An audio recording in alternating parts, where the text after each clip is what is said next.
Hello everyone, my name is Ayomide 2B. I am a finance professional. I work as an advisor with a top bank here in Canada, and I've lived in Edmonton, Alberta for just over 8 years.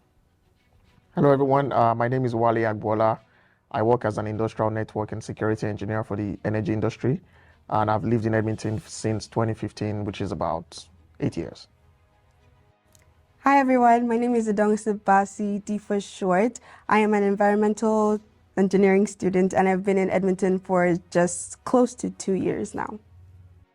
Hi everyone, my name is Tomi. I'm a manager in one of the professional services firms. I've been in Edmonton for just a little bit over 5 years now. Hi everyone, my name is Ella Harry Adilako. I have been in Edmonton for just over a decade and I work as a diversity and inclusion consultant and also a blogger. Hi everyone, my name is Seyi. I've been in Edmonton 10 years and I am a train conductor trainee. Yeah, for me, I started with a bachelor's in computer science, but right now I'm a train conductor trainee, and I'm definitely looking at staying in the field and doing other stuff before I go back to IT stuff. So I was able to show up in Edmonton, and the first job that I got was not in my program at all for wireless and telecoms or IT stuff. So I rolled with it, and definitely I'm going to change that and keep morphing. Follow the money wherever it is and keep it going. So for me, I came here and I started a bachelor's degree in psychology. I'm currently doing my master's in psychology, but even just being a diversity and inclusion consultant, it's not psychology related like directly, but it's still something that I was open to doing. And then blogging as well. I started it in university just as a hobby, but just being open-minded actually allowed me to see it as a career path. And I'm honestly grateful for that because it has brought so many opportunities. So I think just being very like open to being able to like pivot to be like, okay, I was doing this before, but like this looks like an opportunity. Like let me explore and kind of like see what that looks like. Um, yeah, I think that was very beneficial, honestly. I guess for me, with the bachelor's degree in mechanical engineering and then switching over doing an MBA to pivot into business, it was basically just due to the experiences that I had had. Again, being closed-minded or straight-jacketed towards, oh, I need to work in the field in which I studied can actually limit a lot of opportunities that you might be open to. So again, definitely being open, take opportunities, take chances while you're young, take risks and succeed. That's probably the mantra that you can continue to run with. I guess I'm kind of like the the blackbird, I would say, as I mean, I'm still doing my bachelor's, but I did come in with the mind to do mechanical, and now I'm doing environmental, so that was kind of a switch. But I would attribute it to like kind of paying attention to like my growing interests, right? So at the time I wanted to do mechanical, my interests were different. Now my interests have evolved, right? And also paying attention to the trend. So the trend of moving over to sustainability based and technology and stuff like that, right? So just all that kind of shaped my move from Meki to Envy. So Yeah, for me, it's an interesting one actually. I did my undergrad in electrical and electronics engineering, and initially had my love for electronics, but one way or the other, I couldn't do electronics. So for me, I'm still working. I work in the energy industry, so for me, it's like what I started off as. I am still in that field. But one of the other things I just picked on the way was, actually putting IT with the engineering portion of what I do. So what I do really now actually has a portion of engineering and has a portion of IT. So I have been able to blend both of them together in a way. So I started off with a degree in chemical engineering, and after graduation, 2 years after graduation, I switched into finance, which has been really good. I would say they're kind of on opposite ends, but they're interests that I have. So I'm very open, and I'm still exploring my interest and my career interest right now. So I would say I'm not fluid at the moment. Sorry. I am fluid at the moment. I am fluid at the moment, and I'm just taking it all in, really exploring the different things that I'm interested in while I have the opportunity to, and I believe I'll be able to, carve out my career path through that. I would say in terms of weather experiences, it's been good. I was really proud of myself because throughout the 4 years of my university degree, I didn't slip, I didn't fall. Are you being honest? I'm very serious. Okay, maybe I slipped. I'm a girl. Maybe I slipped. But I actually didn't fall down on the ground. And I was really proud. And it's something that I always boast about. But last year, I had a major fall and I humbled myself. So yeah, but it's been all right. In terms of housing, I don't like moving, but I've had to move so many times, because you're on campus, you move from one residence to the other, and then you graduate and you move, they increase the rent, you move, a lot of things. So I would say that's one of the things that I haven't really enjoyed too much, the amount of times that I've had to move from one area of the city to another. Yeah. Oh yeah, I mean, my experience with weather. I mean, coming to Canada, I kind of knew it was cold, but again, the cold is just different in Edmonton, right? It hits you differently when you get here. But for me, the minus was not that bad, but when we started hitting like the very low temperatures, then it started becoming okay. This is real. Falling, I always thought that everybody in Canada, if you are not like slept, then you are not really in Canada. So of course, I had my first fall, and it was not even a thing of shame. It was like, here we go, this is here, right? So I think I was going to school one of the days, and that's when I had my first fall with my bag, and I was just like, whew, okay, now I've gotten it, right? And I mean, it's not like the fall is something to. I mean, you can have bad falls, right? I had one bad fall, I think last year, that I actually was almost unconscious, but I mean, with Toby, we're grateful for the fact that the falls are not really causing like major harm to ourselves. But yeah, that was for weather. For housing, I know I lived in the basement the first time. Of course, rent wasn't that easy, so I had to move. So I've also actually moved quite a bit, and also being a real estate investor, like there's just other strategies that I've been using with that actually involved me moving from one place to another. I'll keep that to myself for now, but see me in private for other tips. Well, yeah, that's been my experience really for housing. It's just been living with people. I had there was one place I was living where we were about 6 in the house. It was a small house, but we're 6, so about four people sharing one bathroom. That was a little bit intense. So I'll leave it there. So, but yeah. In terms of weather, that was the very first thing that greeted me when I came to Canada, because I came in January. So it was the thick of it. I was not prepared. Like, I feel like I should have been more mentally prepared, because a lot of people are like, oh, it's going to be so cold. But I thought they were exaggerating until I stepped out of the airport. Like, oh, Good luck. right back inside. So that was really, really shocking. The other thing is the nosebleed. I don't know if anyone. That's true. Yeah. That too, actually, especially when Yeah. the weather is so Yes. dry. Yeah. Yeah. I was like, am I ill? Is there something going on with my brain? Oh, yeah. Should I be scared? But yeah, also, I mean, I've slipped as well, but I haven't fallen, and I will not fall in Jesus' name. Man. Yeah. You'll get there someday. You've just been 2 years, so there's still more time. Steps. For housing, interestingly, I've been here just close to 2 years, and I've moved like 4 times already. It's a lot. I've lived in, like, if there are 4 residences, I've probably lived in 3 out of 4 in U of A. And I've lived 2 places off campus as well so far. So I've moved quite a lot. It's not fun. It's not fun. And every time you move, you're shocked at how much you have to move. Exactly. I don't know, it's just me. Because I'm moving and like, I don't remember coming here with this much stuff.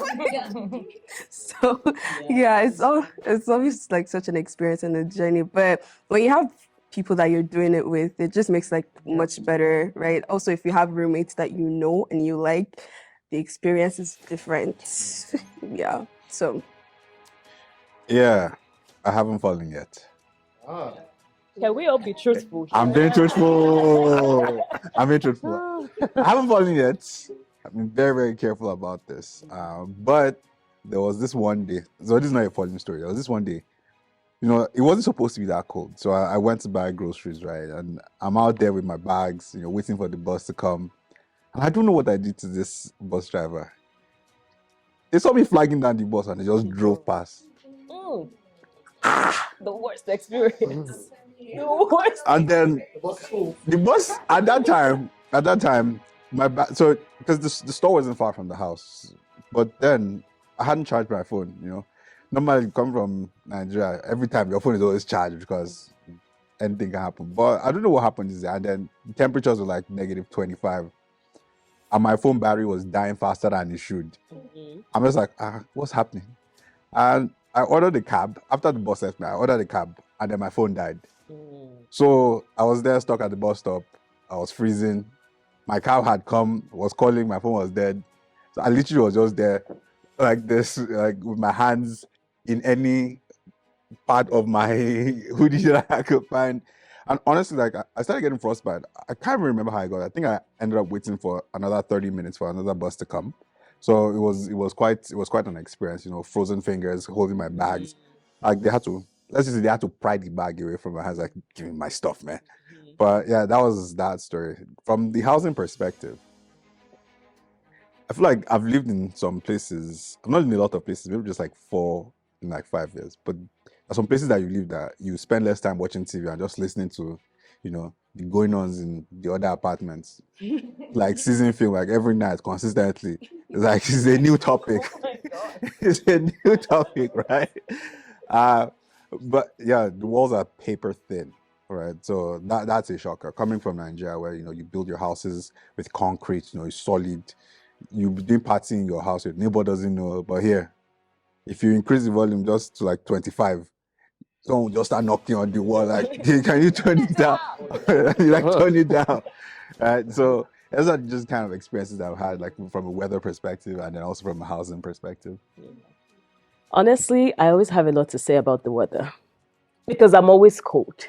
I've been here 10 years. You would never catch me without a jacket, even in the summer. You just wouldn't. So with the weather, something that, because I was always dressed in layers. And you know how you dress in layers and then in the morning it's like -25. In the afternoon, Yeah.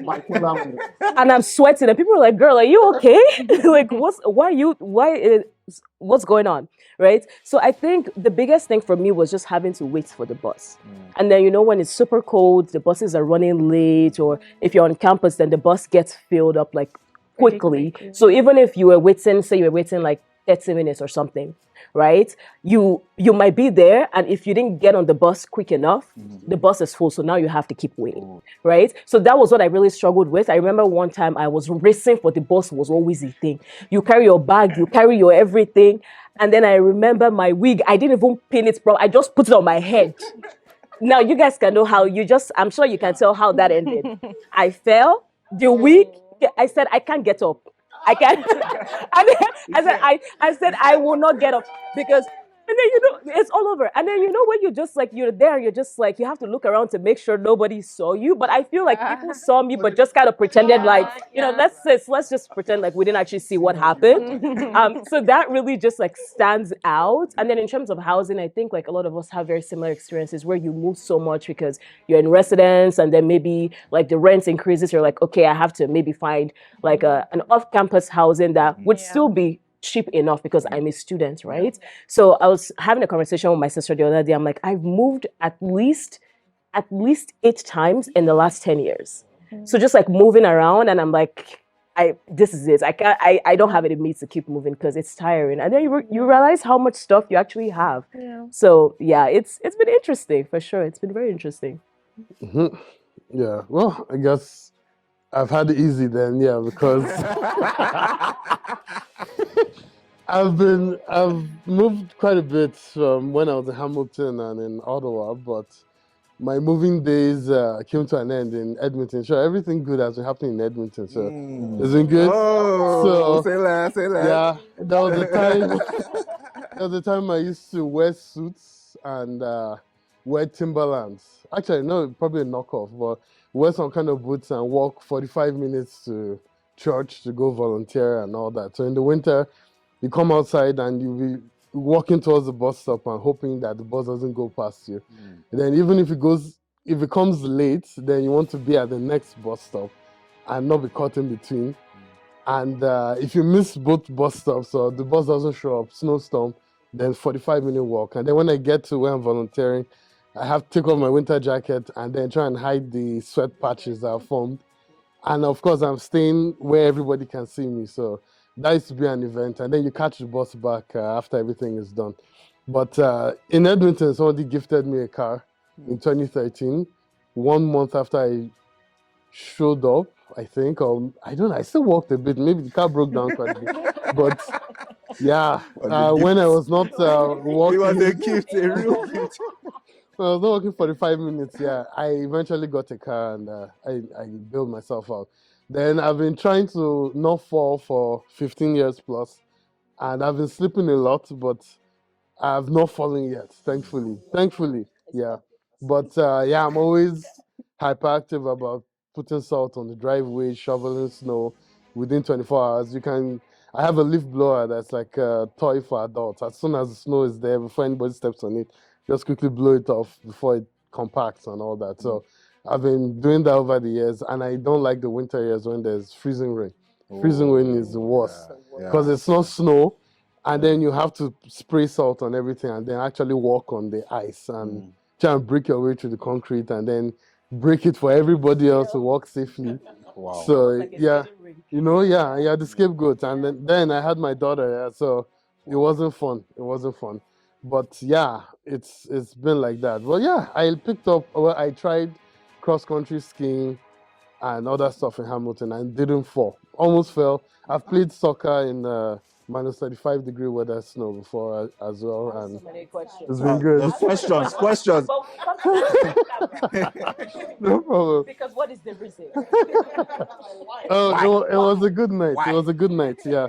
Yeah, and then for the housing stuff, yeah, I got lucky in 2016 and I stopped renting by God's grace. So, yeah, yeah, so I've been doing more of shoveling driveways and all that other stuff, yeah, and cutting grass and all of that stuff. But yeah, the renting stuff moved. But I did help people move. I almost opened a moving company with some friends actually. Yeah, so I help people move so much that yeah, Might as well. I was actually considering it. Yeah, I was a U-Haul driver. I got my license in 2011. I already had my full license, so I used to help everybody. I could drive almost anything in size, so that was good. Yeah, people helped me, and then also there was a time on Jasper Ave on 110, 114, I think, some apartment I was living in. It was minus 45, and they forgot to turn on the heat ahead of time for the whole building. So I spent 2 or 3 days wearing like double or triple layers, learning how to play the keyboard a certain way for like African songs and all the Nigerian songs in the cold with one of my good buddies, Samuel Longa. So that was an experience because we'll be cold, we'll drink tea, and then he'll go home. And then I had an air bed, so I couldn't afford the bed mattress that time. So it's on the floor where all the cold air is. That's where I would sleep. So that was fun until the bed eventually had a hole and burst. So I did not see that coming.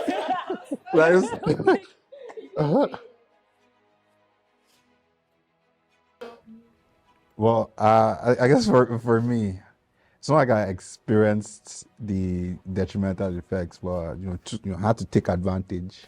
Right. So right after my internship, made some money. My father doesn't know this, but I'm sorry, Dad.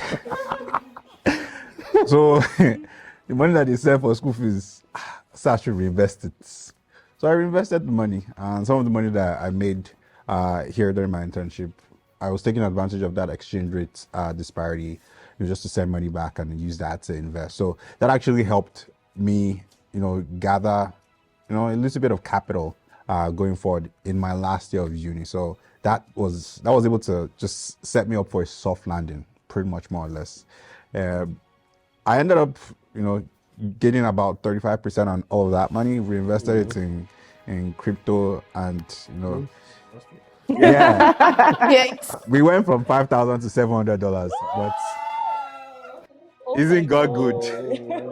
Look at us now. I invested Wow. in crypto and I'm a millionaire now.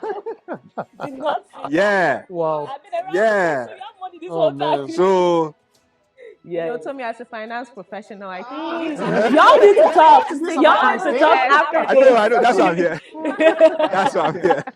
But yeah, that was my experience with like the exchange rate piece. I mean, I've only been here a short while, but that thing of thinking in exchange rates when you first come, I'm about to buy this thing is $2, but actually it's 1,000 naira. I don't think I want to spend 1,000 naira on a pen.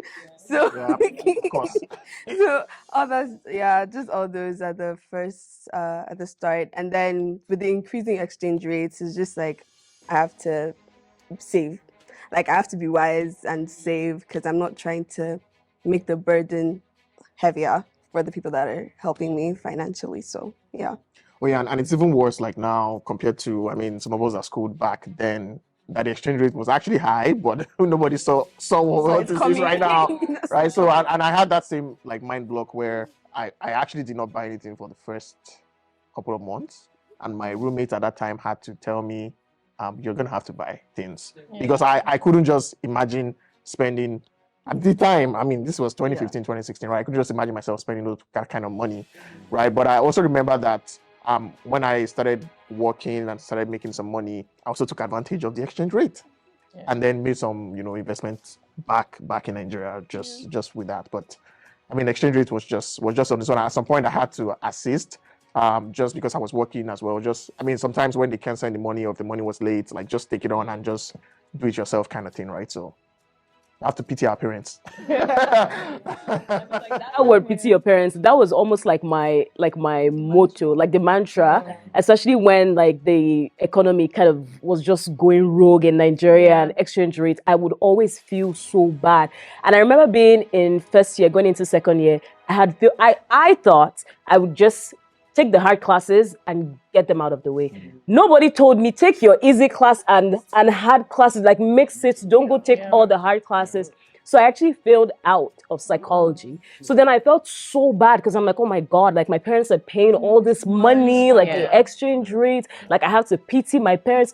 After that, I was like, I say, hustle. You have to hustle, you cannot be playing. Do you understand? So I think that was also like a huge motivator for me to do well in school, but then also like do well after. I'm like, I have to pity them. Like it can't all be in vain. Especially when you like do the exchange rate and know how much they are having to pay, right? So that was a huge motivator for me for sure.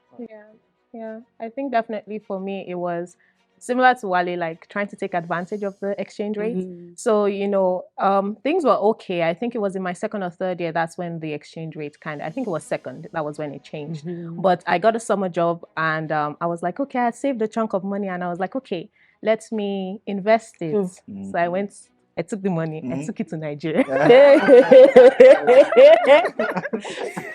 And I was like, okay, they were doing these government bonds, 14 point something percent for 3 years. So every year they'll be paying me 14. I was like, okay, let's do this. I put the money in. I got the money back, but by the time I got it back and I exchanged it, it was the same amount.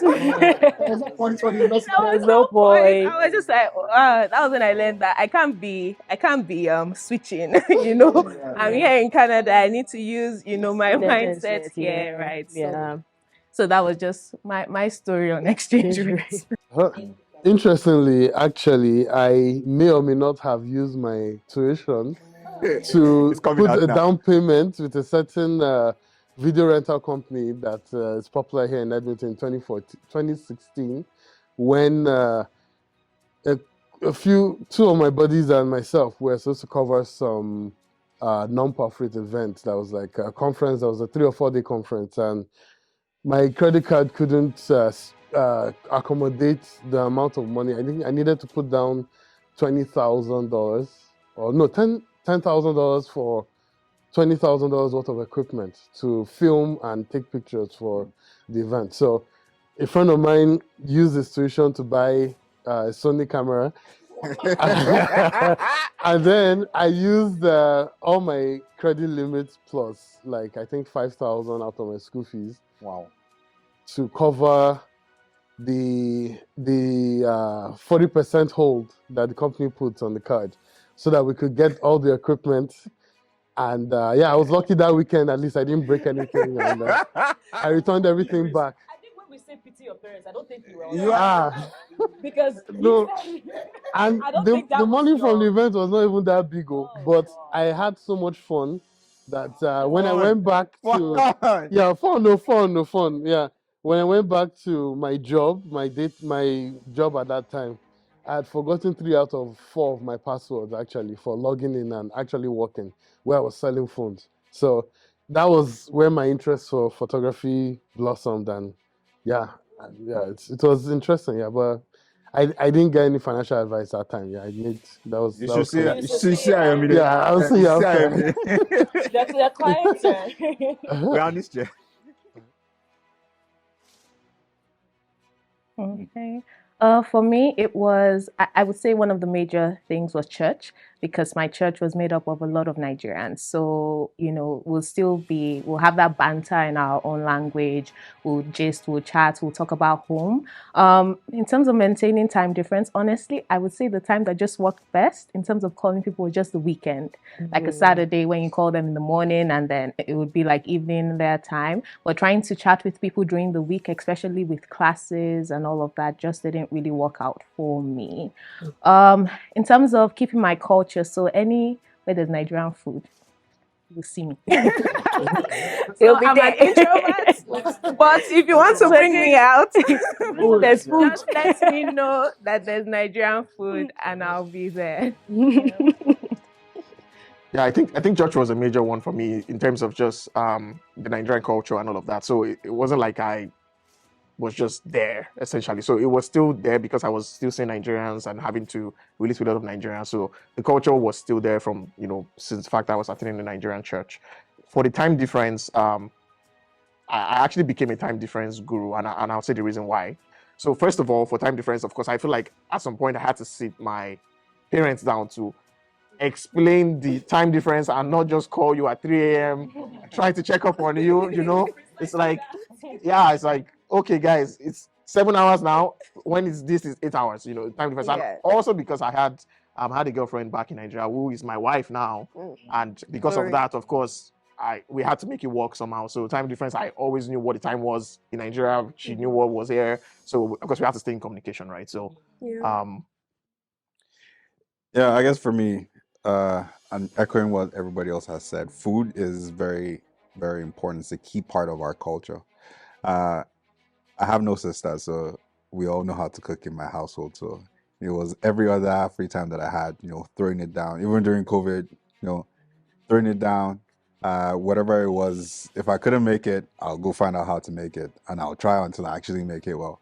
So food was a very important part of, connecting with the culture. Also, we're in Edmonton. Edmonton is known as the festival city, so there's like multiple festivals that happen in Edmonton. One of such festivals will have delegates from the Nigerian community setting up tents. So going to like events like that, you hear Nigerian music, you eat Nigerian food, you hear Nigerian slang around.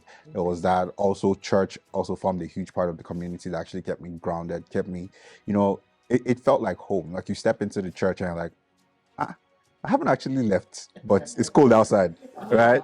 So like that's how you know that you actually have left. So those are the kind of things that keep you grounded, or keep you tied to the culture, and also through clothes, also as an expression of our culture. In terms of like keeping with time difference and staying in contact with people, multiple platforms played a huge role in keeping us connected. But the one platform that our parents love the most. What's up? What's up?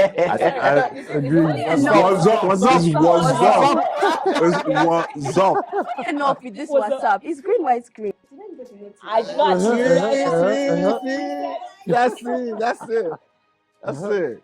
So yeah, definitely like taking advantage of that, and then having on like your phone all the various time zones. So I just open it. Okay, okay, is good time to call them. Not that they'll be calling you at 3 a.m. and you are saying hello. They're like, they're sleeping. Like no, like no. So so yeah, basically just like maintaining that balance. And I think it took my parents not too long to learn, okay, it's 7 hours now and then it's 8 hours now. Also, my brother is in like Toronto, so they had to learn. Okay, so his one is 5 and then 6. Then my own is like 7 and then 8. Sometimes they mix it up and then they think I'm 5 and then they call me and then it's like I'm in the middle of something and then they think he's 7 and it's like 4 in the morning and he's like, so yeah, just like maintaining that balance also. And yeah. I just have one question. How did you guys get your parents to learn the time difference? Because until today, my parents have not learned that. They will still call me at 4 a.m. to be like, you're sleeping, or no walk today. I'm like, it's 4 a.m. sir. Like I don't understand. So that part I'm still trying to figure out. I think that part I'm still trying to learn because my parents don't. To them, it's like it doesn't matter. It's 6 p.m. in Nigeria. It's 6 p.m. where you are. We finished work in Nigeria. We're calling you, and it was a tad bit difficult because my parents, ever since I moved to this country, my parents called me every single day. Wow. Every single day. Even until now, they try to call me every single day, except the difference is I'm just like, guys, like, this cannot be a thing. This cannot continue to be a thing. Like, especially because, like, if you're busy, you have stuff done. I'm like, okay, I keep missing your calls. I don't want you to think I don't want to talk to you. It's more so like, I'm busy. Things are going on. So that time difference was a bit of a struggle because even if I would check the time, my parents were not really doing that. And then in terms of keeping in touch with the culture, I have a lot of Nigerian friends. 99.9% of my friends are Nigerians. Yeah. I think in university, if I just hear somebody with small Nigerian accents, just like, hi, I'm Ella. Are you new here? The next thing, all of us gather. Let all of us just be friends. I started off at a Nigerian church, so I also met like some people there as well. But just being open to talking to other Nigerians on campus, and then U of A also had a Nigerian Students Association. So I tried to go for some of those like events. Yeah, for me, I would actually give this experience. So when I came to Canada, I think there was someone in the church community that was actually organizing the birthday for. It was supposed to be a surprise birthday. So when we got to the venue, like everybody eyed under the table. I was just coming from Nigeria. I'm like, please, why are we hiding under the table for this? Anyways, we did, and then we all ate, and then everybody was ordering like different things, and thank God I knew beforehand. Someone mentioned that, yeah, this is how the culture is. We pay for the food. I'm like, oh, okay.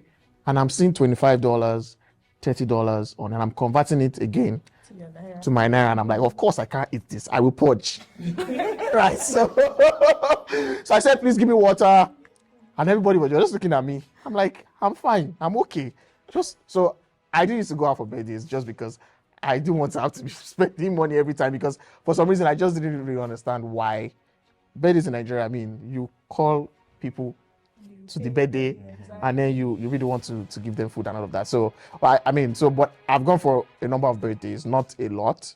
And was a culture shock then. It's no longer a shock for me. I kind of understand it. And when I do my birthdays, I don't really do birthdays, but when I did my 30th, I actually cooked and told people to come. I wanted to have that, Nigerian kind of culture in the sense of it.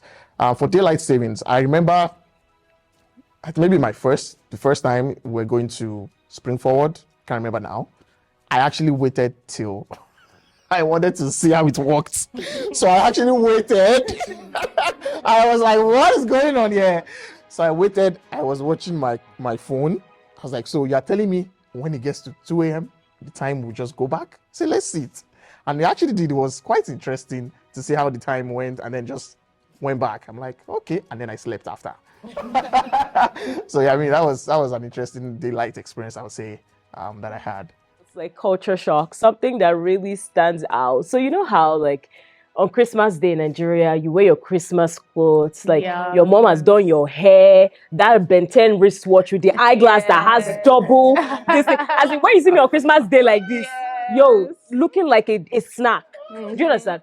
So I moved here. I was like, okay, I have to buy my Christmas clothes. Come December, I have to be looking sharp. Yeah. That's how they now announced to my church that there's no service. I said, there's no way I can, because how will I wear the outfits that I bought? Because you know, in Nigeria, there's like service on Christmas Day, and then after that, everybody go and eat rice. My church people now said, because I started attending another church that wasn't a Nigerian church. So it was like, oh, there's no service tomorrow, just spend time with your families. And I'm just like, I love my outfits. Yes. Everybody has to see my Christmas clothes. So that was a bit of a culture shock moment. It was like, okay, this is kind of weird, but of course, like I'm going used to it, right? But still very shocking to this day. Yeah. I think culture shock I would speak on in my short time would be like the work culture, right? So as opposed to Nigeria where it's like, you have to work, and work 24/7, 7 days. But you come here and it's like, I don't feel like I can come in tomorrow, like I need to take time for myself, or I don't feel well. And they're like, it's okay. You can work from home, or, just let us know when you feel better, right? So like, that was great. Because I was like, oh, I have to, like, because when I got my internship, right, I was like, I have to be there every day. I don't want to miss any single day, right? Like, I've been told that you go to work. And then I got there and I was like, I just heard this person there like, oh yeah, so I'm not coming in tomorrow. I don't think I'm, up to it. And I was like, oh. There's a thing like that? Oh. And then I spoke to my boss and he said the same. I was like, oh. So, Thanks for letting me know. Yeah. But of course, I would still, go to collect my money, so I can put it in the time log. I actually have a similar story. Sorry. So for me, it's having worked in Nigeria. It's one of these things that you see that if your guy is still in the office after closing, where are you going? No, but why are you leaving the office when your direct manager is still around? But here it's just like, you're done for, they just take off, right? Or it's the one that like you're just doing your job normally and your guy is telling you or your boss is telling you, thank you very much for. I'm like, for what? It's like, thank you, you're paying me to do this. But it's like, no, thank you very much. I'm just, so it's different too. Like you do above and beyond in Nigeria and they'll be looking at you. What do you expect? Handshake, do your job. And so here it's like kind of different. It's happened to me like multiple times, and then they'll give you accolades for literally just doing your job, or let's say you're picking up the slack of someone else. I mean, for me it's just, all right, we just need to like get the work done. Academic differences, yeah, for sure. I think here it's like there's work every week. There's something every week. There's some assignment, some project, group, individual, every single week. As opposed to Nigeria, where you can do whatever you want during this semester, and then you can, if you the week before your exam, if you study, you would pass, right? It doesn't work here. You're going to fail. You're really going to fail. So you have to be very consistent in your study here in Canada. So that was one of the main differences for me. And I had mentioned it before, like regarding like plagiarism, just because like in Nigeria, they always want you to give it to me the way I gave it to you. Don't change anything, define it using these 3 keywords. If you don't have it there, you won't get that grade or that mark, right? As opposed to here, they're like, think about it in your own words, summarize it, change the structure. What are your own thoughts, So those were key differences for me. Yeah, really, I mean, I was that guy 1 week to the exam. Actually, 3 days to the exam, we learned the whole course.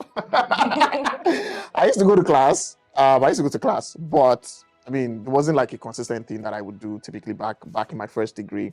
And then coming here for my master's degree, I think the first course was a scam for me because it was almost like that. It was more of calculation, and it was like, yeah, the answer is the answer, right? Essentially. So I just needed to know the formulas. And then it was even good. The guy said you can bring in cheat sheet. Oh, I'm like, that was really? We cram all of this back home. Now, cheat sheet. Oh, that was perfect. I'm like, I'm going to be very, very good in this master's program. However, my second course then gave me a blow because the lecturer was like, there's really no yes or no answer. Just defend yourself. Essentially, defend, like, write and defend, and he would read it. Essentially, if he understands, like, oh, you're making sense, then you get the score. And for me, I'm like, can you give me one to choose, really? So I didn't really do so well in that particular course. But yeah, that was for me. And then also, I couldn't really hear initially, like, the tonation of some of the lecturers. I couldn't understand, so I found myself sleeping in class. What I will record on the side, just so that I can go back and review. So that was kind of what I went through for the academic stuff there. And one other thing was, back in Nigeria again, since I used to just study like 3 days, 1 week to the exam, I didn't used to do group study or anything like that. Yeah. But here I realized that after I had my second course that was not giving me properly, I decided that yes, I think I need to get some Indian friends and the other like black students that I had, and then we had to kind of do like some sort of group study. So that was a little bit my academic journey was an interesting one too. Educational journey here was slightly different from back home, simply because doing an MBA, it's more experiential, right? So they want to hear things about like your work experiences. So, and then there's always like a group for every single course. And so we had papers to write, or, you know, we had research to do, or something like that, or basically just have presentations to do. So it was more immersive in the sense that, you know, there were less exams and just more or less doing group work or speaking to your experiences from a work perspective. But that being said, there were some courses that we had to do again for, let's say, non-business background people. So we had to like accounting, finance, and all of that fun stuff. It was really fun learning all of that. Again, for me, it's a numbers game. As far as it's numbers and there's a formula to it, you know, it's like this plus this is equals to this. It was straightforward. That's what it was in class. And then you get into the exam. It's like this guy, Johnny has 3 apples. If he sells 2 and 1 is, I was like, wait, what? And then you look at the formula that they gave you, it's not fitting. Like you can't just plug it in, right? You can't just plug it in, right? And then it's because it was completely different. And then they'll ask you, okay, so using that answer, describe how. I'm just like, what? Using your answer. What if the answer is wrong? That's where they get you. That's where they get you. What if the answer is wrong, right? Like the whole exam, you're going to. Yeah, and so like, and then cheat sheet. We had this managing people course, and it's like just tons of, according to Eshel and Beshel, this is like you like is according to multiple authors, and then you now see my cheat sheet like 1 page. I'm writing like font size 4. Exactly. And then putting all no matter how much you write, it's not even this one. It was even only 1 page they allowed. So no, it's not from that, but just 1 page. And then like, but it was a very, very good experience. It was more immersive, you know, less, you know, burning the midnight candle and more of like burning the candle from both ends. Burning the candle consistently. Yeah, consistently. Yeah. Yeah.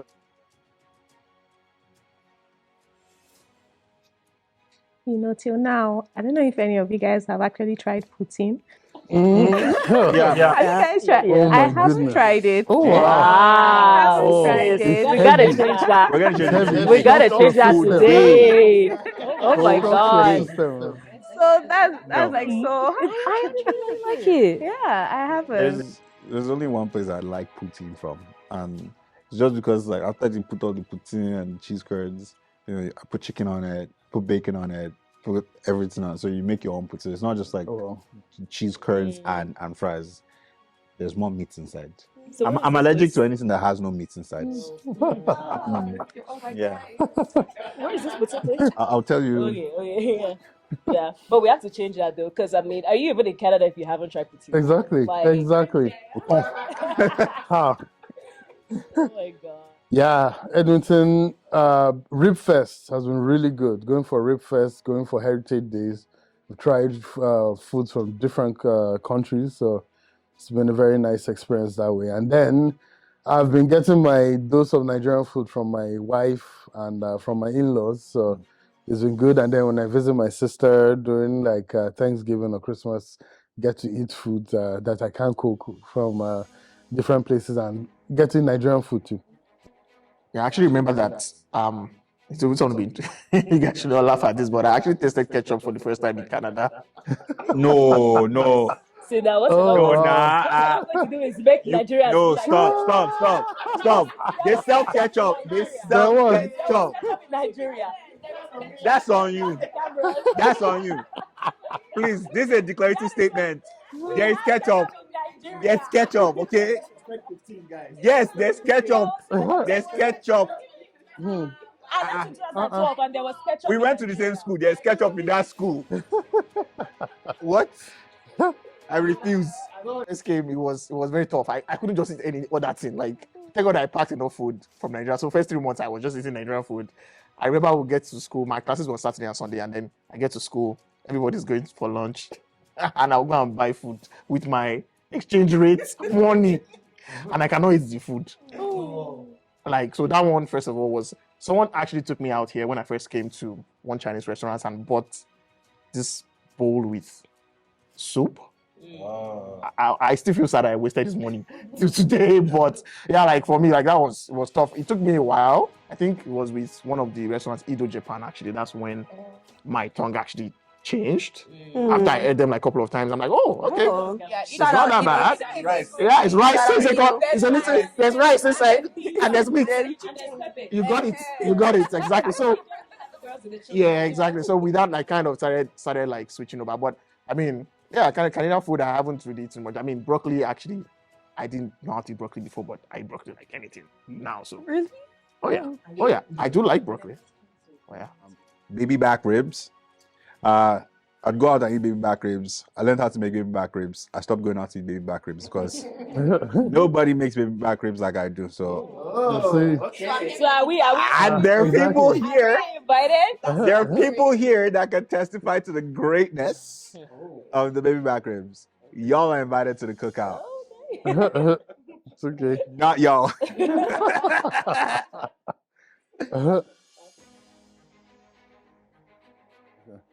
Well, I've told myself if I knew what I know now is to not give up on all the sports stuff and not to indulge in all the free buffet food too quickly.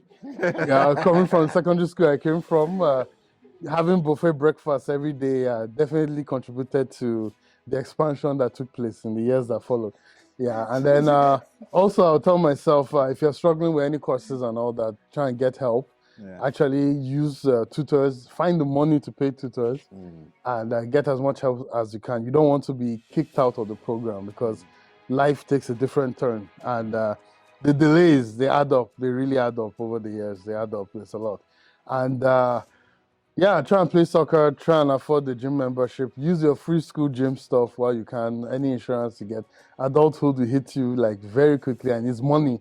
Money helps the adulthood process go a little bit smoothly. So try and save, try and prepare, and try not to attend too many birthdays. Yeah, and all that. Yeah, and then to somebody coming in newly, make sure you and your parents are prepared for what's here. Get a nice winter jacket. If you're coming to Edmonton, you enjoy the taxes, you enjoy the cheaper gas, but get a very nice winter jacket and good winter boots. And then just be prepared for the shock, the cultural shock academically, because it's coming and it's very different. And unless you were schooled outside Nigeria before transiting to Canada, you are likely to meet some discrepancies that you need to overcome, especially when you're paying international school fees or you have to do 5 courses instead of 4 because it's still the same amount back in the day for tuition, and you're getting 1 extra course for free. So be ready to study, be ready to do lots of group work, lots of assignments, be ready to work with people, be ready to befriend people, be ready to socialize, and do what you can to follow the process smoothly like everybody else. So you get your permanent residency and citizenship and actually start living life. Start to enjoy everything Canada has to offer. Because the student stage is just one of the stages you go through. And it's one of the fun stages if all your school fees are paid and the money keeps coming from back home. But trust me, enjoy it while you still can. Adulthood is still on the way and there's other stuff coming. Okay, I think something, if there's one thing that I would tell my younger self when I first moved to this country as a student, is just um, giving myself the permission to take up space. That was something that I was so worried about. I was like, oh, I don't want to stand out, or like, so I always felt like I was almost like dimming myself a little bit. I was like, I don't want to stand out. Like, I don't want too much attention. But like, even just thinking about my journey as an international student, I was like, you could have spoken up more in class because like you knew some of the answers, or like you could have been more involved with things. Like you could have given yourself the permission to like really take up space, because just like those other Canadian students, you also deserve to be here, and you're paying so much more money to be here. So like, take up space. So that's something that I would tell my younger self. And then in terms of anyone who is moving to this country as an international student, one, take advantage of all the services that your university has. As a student, you have access to so many things that people don't realize until maybe when you're done, or until maybe when you're in the workforce and you're just like, wait, in school we had mental health services, we had free gym, we had free bus Dental. pass, we had dental, Yeah. we had like you have care. access to so many things, even like different courses that you could take to even like elevate yourself. And when you are an international student, if you're not really talking to other people or asking questions, you're not going to know how many things you can actually access as a student. So try as much as possible to use a lot of the things that your university offers. That's the one thing. Second thing is, well, you're here for school, but don't just do school. Because at the end of the day, like, yes, you're going to be done, and maybe you have like that good GPA, but a lot of the things here, and even the Canadians, they do a lot of networking, they do a lot of talking to people. So if you decide that you're only going to study and get good grades and nothing else, by the time you're done school, you'll find that maybe it might be tougher for you to find a job because you were never networking in the first place. You don't know anybody. Even if we're in Canada, it's still who you know. So here, try as much as possible to also build those relationships with people, so that yes, you have the good grades, but also you know people who can talk to people who can talk to people who can get you to where you want to be. Yep. So yeah. Yeah. My story is slightly different just because it came as a little bit more older, or a little bit older compared to most people coming in for their first degree. But what I would say is, even to people who are coming in for their first degree, make sure or take the opportunity to enrich your educational experience such that it's not just focused on school alone, as everyone here has said. Take advantage of, taking on volunteer opportunities, be part of organizations, take on leadership roles, take on roles with student groups. They enrich your experience and your outlook, and then they help you. It increases your employability after the fact, because in seeing a lot of people coming into the workforce, good grades only forms one part of the picture, or one piece of the puzzle that we look at, right? So your GPA is literally just one piece that we literally just stick there. After your GPA, we start to look through, oh, who is this person, right? So it's probably something I would say is like, take advantage of all of those opportunities that exist. That's what I'll tell myself, because I really didn't take a lot of advantages of all of those opportunities until like later on, like let's say in my second year in programming. I was like, oh yeah, I had to like get like leadership experiences. I need to get like volunteer opportunities and things like that. So take advantage of those opportunities, be it in school, be it outside school in the community. Those things add up. They color your experience and make it a richer tapestry, I should say, or a richer story that you can tell and share with people around you. Yeah. I guess coming here right off the bat, I would say wear your jackets. Don't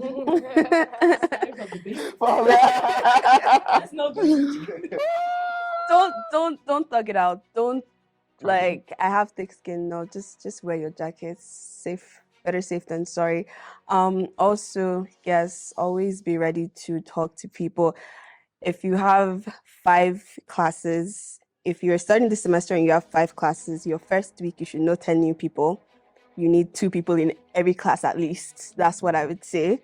So talk to them. Don't be afraid to like answer a question that the teacher puts out. There's usually that stigma where like the teacher is talking to the class and everyone is just like, I don't want to be the one. Yeah. Yeah. I don't want to stand out. Be the one. Let them know. Let the teachers know you, because then you have like there's easier ways to communicate with the teacher, right? Like you even have some teachers calling you after the class like, or that question you asked, right? I just want to make sure you understand, and they start sending you emails, and then it becomes easier to relate, right? And then research opportunity, lecturers and research, you get into that, you get everything goes on. Also with volunteering, don't be afraid to do something once, like even once. Like once can literally be all you need for an interview or anything. Go ahead and do it. You may not be able to sustain it, but do it. And also food bank, food bank, food bank. If you're fortunate enough to have a school that has a food bank, visit them. They will help you so much in terms of, you can even volunteer there if volunteer there, or just go there and get supplies. Like they can feed you for like 2 weeks. Like the supplies you get, they can feed, like they can make a whole meal. So just don't stress yourself out. Go to the food bank. What else would I say? Just grind. Just as much as you want to be social, remember, Sha, you have to study. You have to study. Like as much as you have friends and you want to visit them, you have a house too, and you have books. That's where you should be most of the time. But also network, talk to people, and it doesn't always have to be people that are studying what you're studying or doing what you want to do, right? Having a broader spectrum of people you relate with helps a lot, because this person can know this person that knows this person, right? Or they ask you something about, those, let me get to know this person, right? And they ask you something way off, right? But if you didn't have any contact with somebody that has that, you're just like, well, I know that A plus B is C, and that's what I came here for, right? So, yeah, I think that's mostly what I would say. Yeah. Good luck. Yeah, I think the same factor everybody's talking about really is networking, really. So and that's just very, very important. As a student, I came in for my master's degree, so I kind of was a little bit grown up, but not like adult, but I was a little bit grown up. So I was actually very hungry off the bat. Like I knew that one very important advice I got when I came in, that I got from my community, was basically to find someone who was doing what I wanted to do, and find ways to get work experience while I was in school. And that advice actually changed my trajectory in Edmonton, in Canada, essentially, right? Because what I did then was to look for somebody and then literally tell the person I wanted to work, whatever it was, without pay. And then when the opportunity came and I went for the interview, they were shocked that I didn't want to get paid. And they, at the end, paid me. So they paid you because it would have been illegal. yeah, right. But true. But then I guess because when I was speaking to the person, I had like an hour interview. Just I wanted to work. Essentially, it was just I was very hungry for the work. Essentially, right. I just wanted to learn. I wanted to be in there because I heard that it was quite important to have that. So again, network with people outside of what you want to do and with people inside of what you want to do. One other thing I would say is immigration. I know and I understand that a lot of people, coming from Nigeria would probably use an agent and all of that to come to Canada. And that later on down the road, I've seen it multiple times. It affects some students who did not understand the process, right? So understand what it means to have a study permit, understand what it means to have a temporary resident visa, understand what it means to have a postgraduate work permit, what you can do with that, what you cannot do with that, things like that. Even though someone helps you to do it, just because Canada is such a country that you're going to have to do things. So just make sure you try and learn the process as you're here. And like Ella said before, take advantage of the services that are in school, because there's they try to have those things, right? Yeah. So you can, so just take advantage of all the services. So. Yeah, and I think just to add to that too, know when things expire, because sometimes people will be in school, study permits has been expired for months. Yeah. They didn't even know. Always keep track of when does your passport expire, when does your study permit expire. Yes. If you're going to Nigeria, do you have that visa? Because you're not going to be able to come back into the country. All of those, even if you have a study permit, and sometimes people don't know that, and that's how you run into issues, right? Yeah. Yeah, I would say my advice to my younger self would be definitely, as we've all mentioned, to be more involved. I wish I took on more projects or volunteered a little bit more while I was in school. And I'm probably going to give some finance tips. As you should.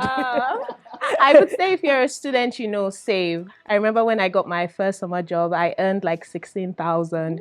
And then Sis, where were you working? Could not be the retail job we were all doing. Sorry, It wouldn't it be wasn't my retail. first summer job. It was like the second job I got here, right? But it was a summer position. So I worked for 4 months and I got 16,000 and Wow. Blew it. I blew it. I blew it. I went to BC. I got a new laptop. Wow. Dora the Explorer. Oh my goodness. you know.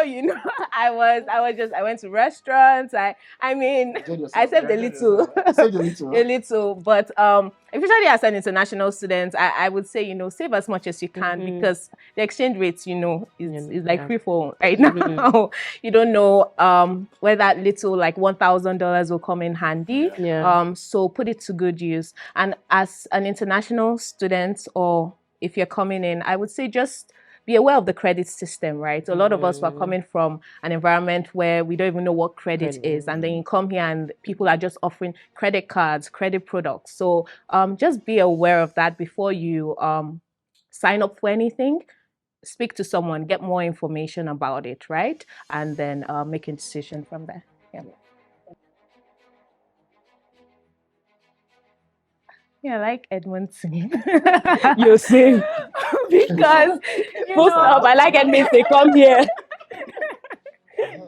it's not too busy and it's not too dull. Yes. So honestly, Yeah, that's the way to describe for me, it. it's just like the right balance in terms of where I would personally like to live. Yeah. I think it's affordable. It's an affordable city to live in. So and they have really good schools and colleges here.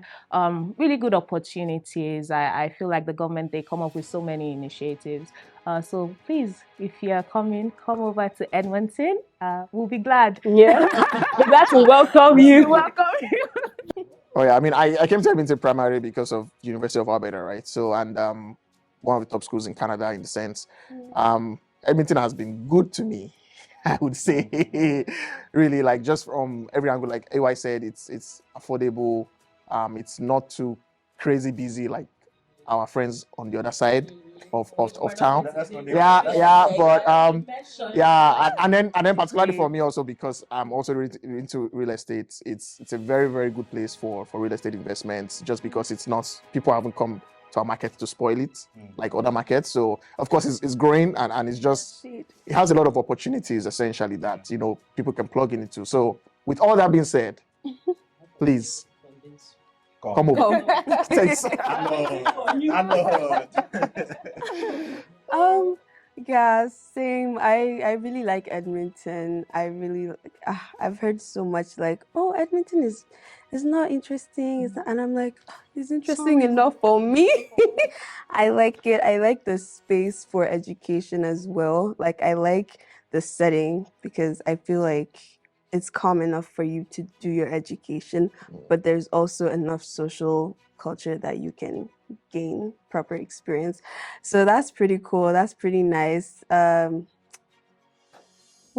if you're coming, you should come, Sha. Bring stockfish.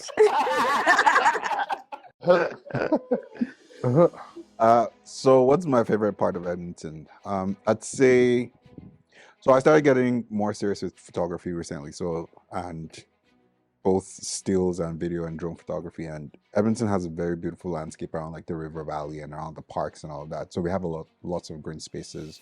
So those are really, really great. There's lots of color. From a social aspect, I say one thing is you make your fun wherever you are. Like if it doesn't matter where you're living, if it's not for you, you will not find it fun. You have to go out to seek for it. So you make your fun wherever you are, right? Also, another thing I like about Edmonton, it's like everybody has said, it's not too busy. Coming from Lagos, my God.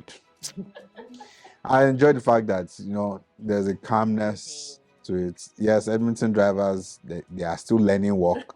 I don't know how they got their license, but it's still better than some other cities in this country, right? Also, there's the proximity to the mountains. It's about a couple of hours away, but just having that, the beautiful drives around in this province, around the city, so actually things to look forward to.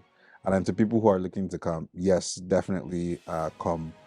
There's space for you, there's space for you to occupy, and if there's no space, we will create that space for you, right? We will create those safe spaces for you. Yeah, I think like everyone has said, Edmonton is not too big and it's not too small. So if you're someone who is moving to Canada for the first time, it is the perfect place for you to start life. Because even if it's already overwhelming to move to a new country, you won't feel as overwhelmed as like if you went to our we're not going to mention, but if you went to the other place, you will really be overwhelmed. With Edmonton is just like a nice balance, like calm. Something else too is like the community. Like I think Edmonton, the Nigerian community in Edmonton is actually pretty strong. Like if you come here, I don't imagine that there will be a point where you feel isolated, unless, of course, like you are choosing to isolate yourself. So if you're someone who wants community, who you're like, okay, I want to move to a place, but I don't want to feel alone or do things alone. Like in Edmonton has a nice Nigerian community, so you never feel like alone, unless that's what you want to. If that's what you want, that's also fine too. But yeah, please come to Edmonton. Let's have a good time. It's lit over here. Yeah, I agree with community stuff. Being able to play soccer, pick up boxing. You meet different people, different international students. So definitely Edmonton is the right place. It's good to be close to an international airport. Like that main city vibe is so good.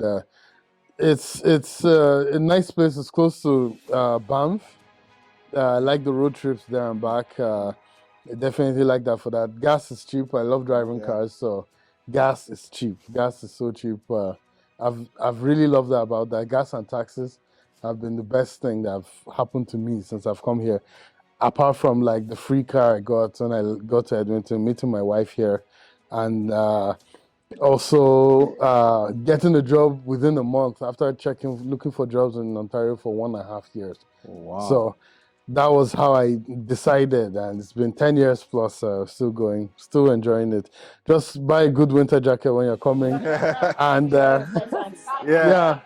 know, emphasize on it. yeah, but winter jacket, yes. And then if you are opportune to save for your car before you get here too, also do that, because you spend less time exploring the urban city that is Edmonton. You can just do your quick 10-minute drive as opposed to like 2 hours by bus to go somewhere. So yeah.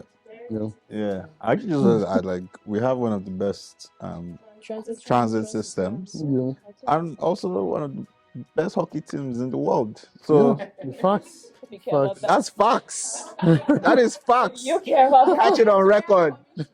You I'm coming for see, the hockey team. Trust me. No, trust me.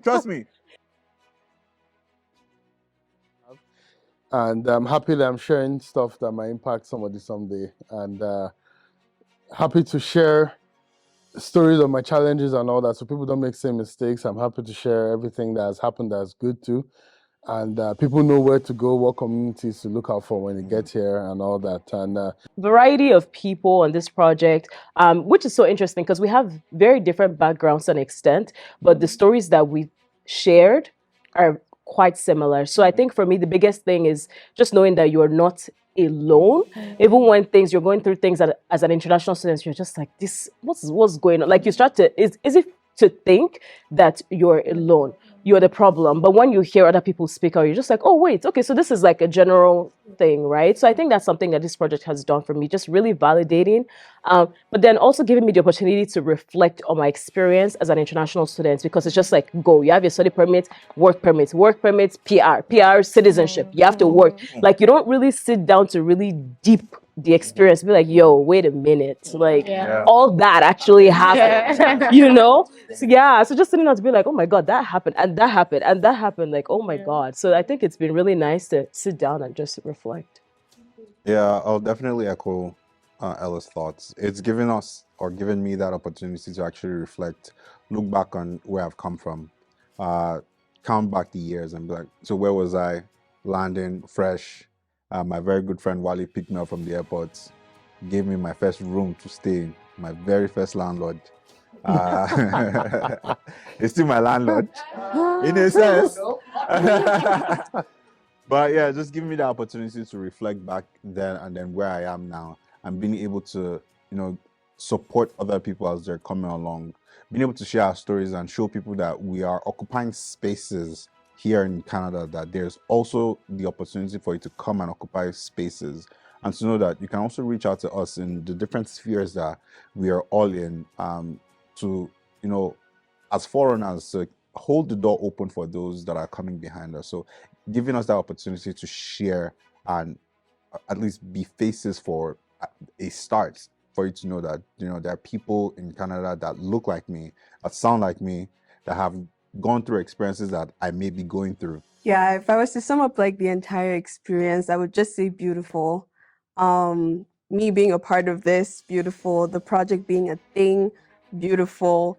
The help that we're giving directly or indirectly to you watching this, right? Beautiful.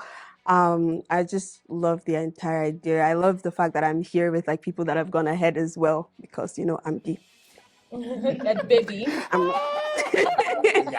and there's this opportunity for me to like be present and absorb everything, right? And try to do my best to run with it.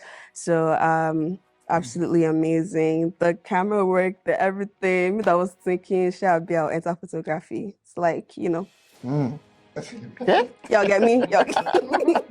Yeah, so the entire thing, I love it. And holding the door open, as Tomi said, also like, it's just very eye-opening, right? The kind of things that just because you talk about, you can help people with, right? Like just a mere saying, oh, I went through this, right? And this is what I did. Like that, this is what I did, this is what you should do, right? Or this is what you could do, and you'd be better off for it. So yeah, thank you. But I remember when I saw the post by the director about this documentary coming up, and I was like, that's an interesting one. I probably want to be on that one. And then later on, she reached out to me and said, "Oh, this is happening." I'm like, "Say less. I'm already. I'm in there. Just let me know where, because I've just had like different relationships with a lot of international students, both young, old, and just knowing some of the challenges that a lot of people go through, that are still going through, trying to help out on this and that. I'm like, we need to get the story out there. Like, Yeah. people need to know that this is how it works, this is how you should do things, or this is how you should not do things. Yeah. So I'm very glad that this project is actually finally coming to life, and this can actually reach a lot of people out there, a lot of Nigerians, other spheres of life, like other countries, and they can actually see, some of the experiences that we've gone through here in Edmonton and actually relate to it. So I'm very glad that I'm part of this project. Just looking at my journey, honestly, I just look at it with gratitude, because you don't really realize that so many things have happened, right? So many stages, highs, lows, and honestly, I'm just grateful for the experiences, and I'm grateful for where I'm at right now. I'm grateful for the people that I've met. It's awesome being part of this project. It's one thing to not know something. It's another thing to know it and not do anything about it, right? But I really hope this project, it tells you, the viewers who are listening, that, here's the information, and it moves you, to take action, right? So yeah, it's been a beautiful experience. Come to the end of the production for Between Two Worlds documentary. Thank you so much, everybody, for being part of this. I celebrate you all. Thank you for sharing your stories. And we say it's a wrap.